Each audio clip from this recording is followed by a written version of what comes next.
How's it going, everyone? This is Ben Gadzinker, and today I'm going to talk to you about more Five Nights at Freddy's 4, the parts image from Five Nights at Freddy's 3, the teaser.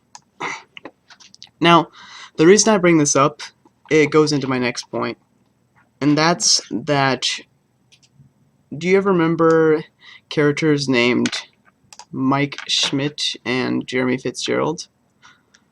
Whatever happened to them? And when you think about it, after they got fired, wouldn't they have told someone? Or, told a bunch of people? And this makes you wonder, how did the Fazbear franchise keep going? How did the company still thrive? Well, it's partially because of cover-ups, and because Mike and Jeremy are dead. And this is where it comes to the juicy bits. See, what I seem to think, and I know this is just speculation, hear me out on this, that these two, Mike and Jeremy, are the new Bonnie and Freddy. Now, I know you may be wondering, Ben Kazinker, where the heck does that random statement come from? What the heck did you pull that out of your butt? Well, maybe. Earlier I did. But I'll explain.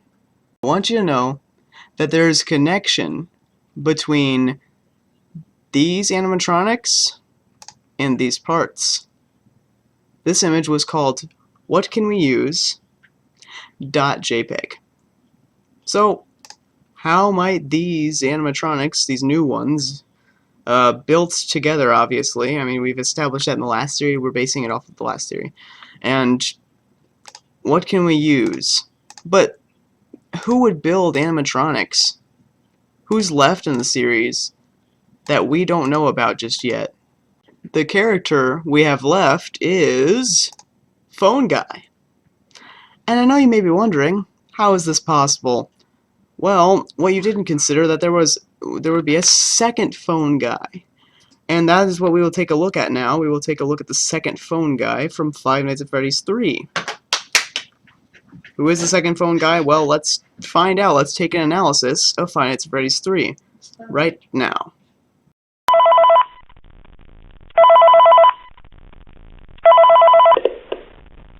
Hey, glad you came back for another night. I promise it'll be a lot more interesting this time. Now, what we can analyze from that is that, first off, Phone Guy sounds nothing like the first Phone Guy. Okay? This Phone Guy sounds like this to me. This is how he appears to me. Just very typical surfer guy who's just like, dude, cha, and cowabunga, and whatnot. So, that's just my first observation, and the fact that he said, back for another night. Meaning that we've been working here for a bit. But I don't know if that's key or not, but just remember that, try to remember that in your theories, and all of your theories in the whole fandom. Just try to remember that this character we're playing as Five Nights at Freddy's 3 is, in fact, he's been here. Supposedly, anyway. We found some great new relics over the weekend, and we're out tracking down a new lead right now. So, let me just update you real quick, then you can get to work. Like, the attraction opens in like a week, so we have to make sure everything works and nothing catches on fire. What this tells me is that Phone Guy knew, the Phone Dude, this is going to be his nickname, Phone Dude, knew that there would be a chance that things would catch on fire. He knew that things could catch on fire. So he has knowledge of what the place is here. He knows that there's a danger of a fire. Keep that in mind as we analyze some more. When the place opens, people will come in at the opposite end of the building and work their way toward you, then past you and out the exit. Yeah, you've officially become part of the attraction.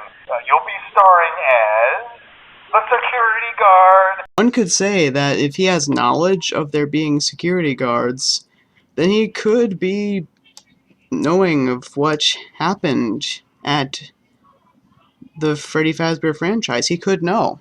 He might just know. But let's continue. So not only will you be monitoring the people on the camera as they pass through, to make sure no one steals anything or makes out in the corner, but you'll also be a part of the show. It'll make it feel really authentic, I think. Now let me tell you about what's new. We found another set of drawings, always nice, and a foxy head, which we think could be authentic. Then again, it might just be another crappy cosplay. And we found a desk fan, very old school, metal though. So watch the fingers. Right now the place is basically just, flashing lights and spooky props. I honestly thought we'd have more by now. If we don't have something really cool by next week, then we may have to suit you up in a furry suit. This tells me a few things, actually. First of all, let's analyze the fact when he told us that we might have to suit you up in a furry suit. Well,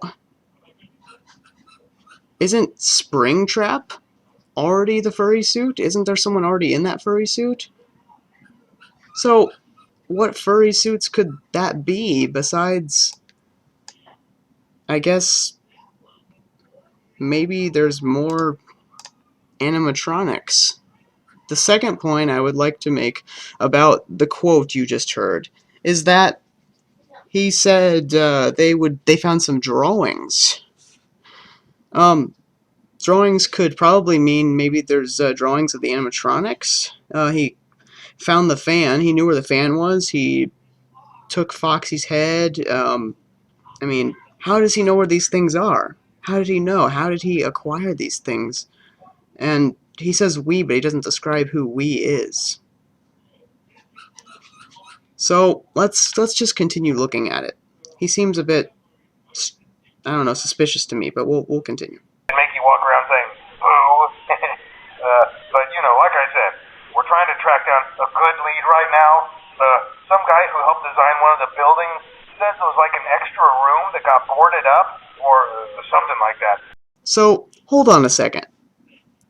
The only person who knew about the back room was the Purple Man, aka the first phone guy.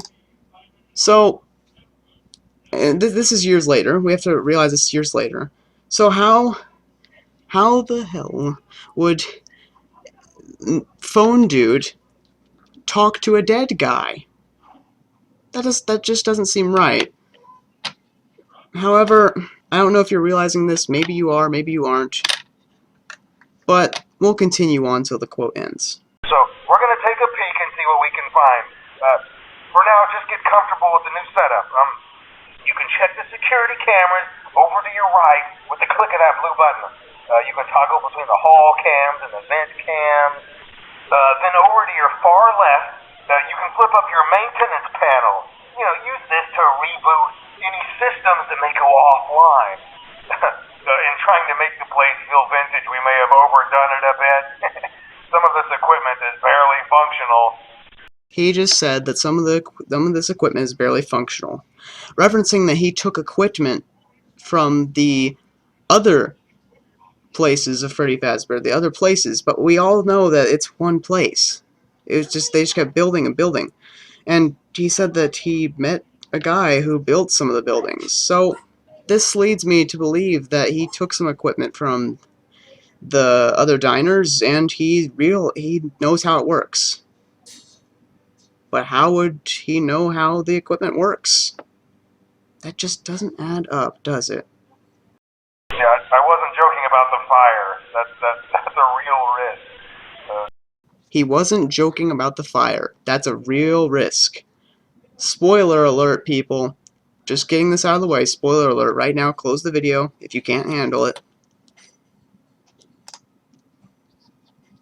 Fazbear's Fright burns to the ground.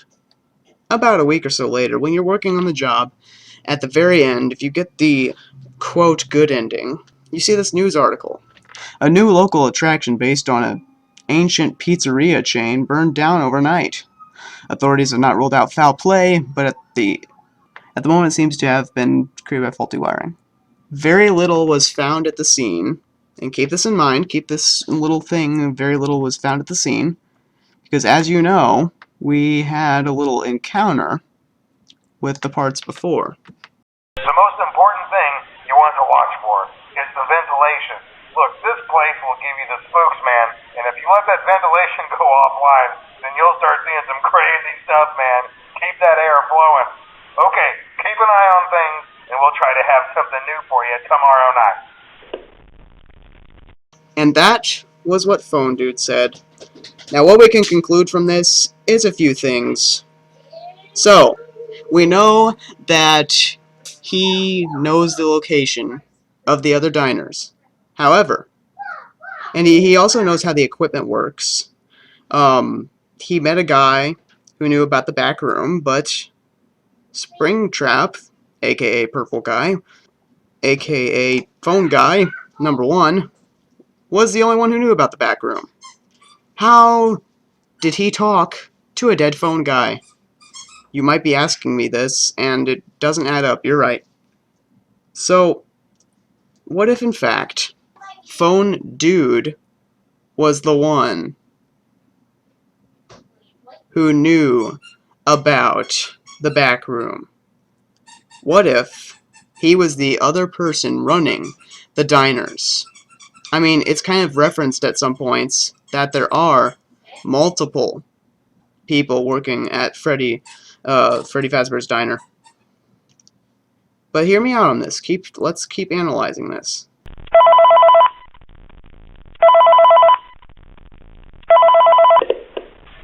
Hey man, okay, I have some awesome news for you. First of all, we found some vintage audio training cassettes. Dude, these are like prehistoric. I think they were like training tapes for like other employees or something like that. Okay. Training tapes for other employees. How would he know that the other employees needed training? You could say that he listened to the tapes, sure, fine, whatever. But let's make the assumption that he didn't listen to the tapes. I mean, those were a lot of tapes. And he's trying to run a business here, so why would he have time to listen to said tapes? Ain't nobody got time for that. Now, what we can gather from this is that he knew what those tapes were for. But let's keep analyzing and see if you can acquire anything from these things that we do with these recordings. So, I thought we could like have them playing like over the speakers as people walk through the attraction. Dude, that makes us feel legit, man. But I have an even better surprise for you. And you're not gonna believe this. We found one. We found one. Okay, well, the only animatronic that we know to still be around is Springtrap. And it's obvious that they found Springtrap because Springtrap is in fact in the back room. So, if the guy who made the buildings, quote, quote, because we don't even know if there was a guy who made the buildings, knew about the back room, and let's say that Phone Dude is that supposed building owner. And let's say that he brought Springtrap to this new building. Wouldn't that be interesting? A real one. Gotta go, man. Well look, it's in there somewhere. I'm sure you'll see it. Okay, I'll leave you with some of this great audio that I found. Talk to you later, man. Okay, so let's analyze some things between just overall here. So we know that Phone Dude knew of there being a fire. So let's say that he made the fire happen. Maybe he tried burning Springtrap along with this last night guard, because here we go with this. Whatever happened to Jeremy? Whatever happened to Mike? Well, I think I might know your killer. Phone Guy. Number one. I believe that he killed Mike and Jeremy. And the reason I say this is because, again, think about if someone were to be, quote, fired, imagine how many people they would tell about these haunted animatronics in the diner, trying to kill you. I mean, really, though. Wouldn't you tell everyone about it? I would. And, one could argue, say, hey, no, he wouldn't want to tell anyone. That would be such a traumatizing experience for either Mike or Jeremy. Oh, no. And forget Fritz Smith. He's kind of a filler character. He was the seventh knight. Unless there's a third, new animatronic that's coming out. But anyway, so we have Mike and Jeremy. They've not been brought up since forever. And whatever happened to them? Well, we know they didn't die. Or did they? Mike and Jeremy both get fired, one of them for tampering with the animatronics, and I can't remember who, but those details are besides the point in this theory. You have, Mike, I believe, came first. No, it was Jeremy Fitzgerald came first, and he was fired. The franchise kept running, but so let's say, just in case, Phone Dude decided that this would be too suspicious, him and both of the phone people decided that this would be way too suspicious. So they decided to change the name, give it a good old grand reopening or something, things like that. So let's say we go all the way back to Five Nights at Freddy's 1. Jeremy gets killed. Jeremy was killed by Phone Guy. Phone Dude changed the name of the place because he is the company owner, aka building, the person who built the diners. So he was the owner of the diners. So what happened to Mike Schmidt? Well, same thing. He was fired on the seventh night, though. I think for body odor and things like that, and tampering with the animatronics. Either way, let's just say that they were both fired, presumably. However, they were both actually killed by the Purple Man. So to wrap it up, how do we explain the relationship between the two phone male individuals and Five Nights at Freddy's 3? And how exactly does this tie into Five Nights at Freddy's 4? First off, you hear Phone Guy saying that he, he has all this stuff. He has the training cassettes. He knew what they were. He knew there could be a fire. He set the fire, as you can see. And he also, he wanted to erase all evidence that these animatronics existed. Phone Guy would not want there to be any evidence left. That's why he always kept changing his company name, Fazbear Fright, Fredbear's Family Diner, different names like that. So it burns down. Springtrap lives, though, and we'll come to that eventually, but moving on. So, Phone Guy has animatronic parts as well. He's got Foxy's head, different things like that, and I guess you could say, where have we seen this before? Where have we seen some spare parts? Right here. Phone Guy gathered the spare parts. I believe that him and Phone Guy number 1, sorry, I meant to say Phone Dude earlier. Phone Dude and Phone Guy gathered the spare parts of the animatronics, and they did what with them? I mean, but this picture was called, What Can We Use? Well, they used them. They used these parts, these various parts and mangle bits and all this to make these guys. The dead souls of Mike and Jeremy. Yes, that's right. I believe, personally, that there's another possibility that these two were put into suits. I mean, it seems convenient enough that two people would be in suits. These are main characters. They have an important role. And, I mean, Where else would these animatronics come from?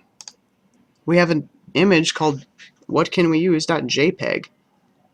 That just, I feel like Scott is telling us that these parts and these animatronics are related. And honestly, we still have the whole of Mike and Jeremy. We don't know where they went. Why? How did the place survive? Obviously, someone would have done some research. Someone would know. I mean, if they saw Fazbear or Fredbear, Mike and Jeremy saw Fazbear and Fredbear as the titles of these places, they would know something was going on. They would know that this murderer that we see, the person behind it all, is still going around making places. He is the person who built the different diners, one on top of the next. The owner of the company, and Purple Guy, aka Phone Guy, is the one who was helping him kill people. He took care of the mess, while Phone Dude renamed the places, and Purple Guy just kept killing. They didn't want anyone to know about what they were up to. So yes, these animatronics are in fact Mike and Jeremy. Of course, this is just a theory, but let's keep going with it. Phone Dude made Mike and Jeremy into animatronics. Well, we could say that Phone Guy actually made them into animatronics. Stuffed them into suits, perhaps. You know, he's pretty strong from what we've seen. Phone Guy is strong. Phone Dude is just in back behind the scenes, being a surfer and renaming his diners. They own the company together. And Phone Guy just takes care of the mess. Well, at this point I would say that Phone Guy was used by Phone Guy. And Phone Dude is the one left. He is the one saying that they found one. He knew that they found one, an actual one. You know, he knew about the franchise. He has all of this stuff gathered and he knows how it works. He knows how all of this stuff works, but how would he know unless he was the owner of the various diners? And Purple Guy was his, you know, employee, I suppose, in a way.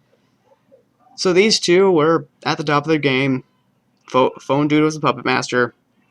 Phone Guy was taken down.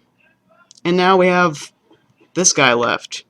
This leads us to our final chapter. We see Jeremy or Mike, or even Fritz if you'd like to say that, in one of these suits. Can't really explain the animatronics inside of him still, but there were most definitely people stuffed into these. Because as you remember, Phone Dude said that we would suit you in a furry suit. If we don't have something really cool by next week, then we may have to suit you up in a furry suit. So, will the madness ever stop? Who can say? Because at this point, there's just one guy left. One main villain left to defeat. Will he be defeated? Who knows? Will we have these parts of the story hopefully filled in? Maybe. Either that or the movie will fill it in. Who knows? The movie will be the actual plot, of course, given what I've researched into. But if I am wrong, I will correct myself later. So I do hope you all enjoyed my various observations here. I'm not sure if I left anything out of what I wanted to tell you. No, I'm pretty sure I didn't. And, Cowabunga, dude. Cha. Have a good day.